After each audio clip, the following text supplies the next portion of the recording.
Good afternoon, John. How are you today? Hello, nurse. All dressed and ready to go home from hospital.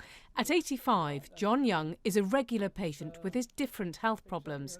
He's tried going further afield, but prefers his small local hospital.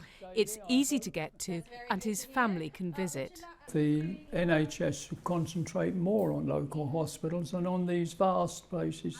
I mean, I know you've got to have the big hospitals for specialist treatment, but if you go to the local one and they decide you've got to have specialist treatment, I mean, because you don't always need it.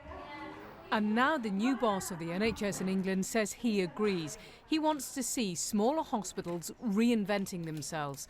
Doctors here know they'll need to work more closely with their patients' GPs. The vast majority of patients, particularly elderly patients, will have their needs best met in a local hospital such as ours, or indeed in an even more community setting.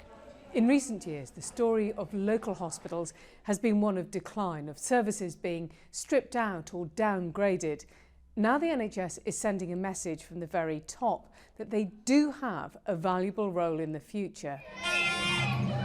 Many communities have taken to the streets to campaign against the loss of A&E or maternity care. Some controversial changes will still go ahead, and each time a hospital loses a service, it loses the money.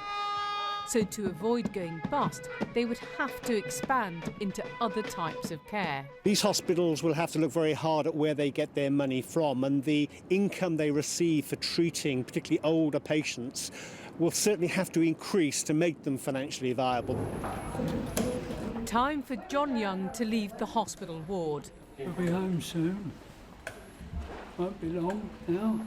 He lives just a few miles away and, like many older patients, wants the NHS to provide care close to his home.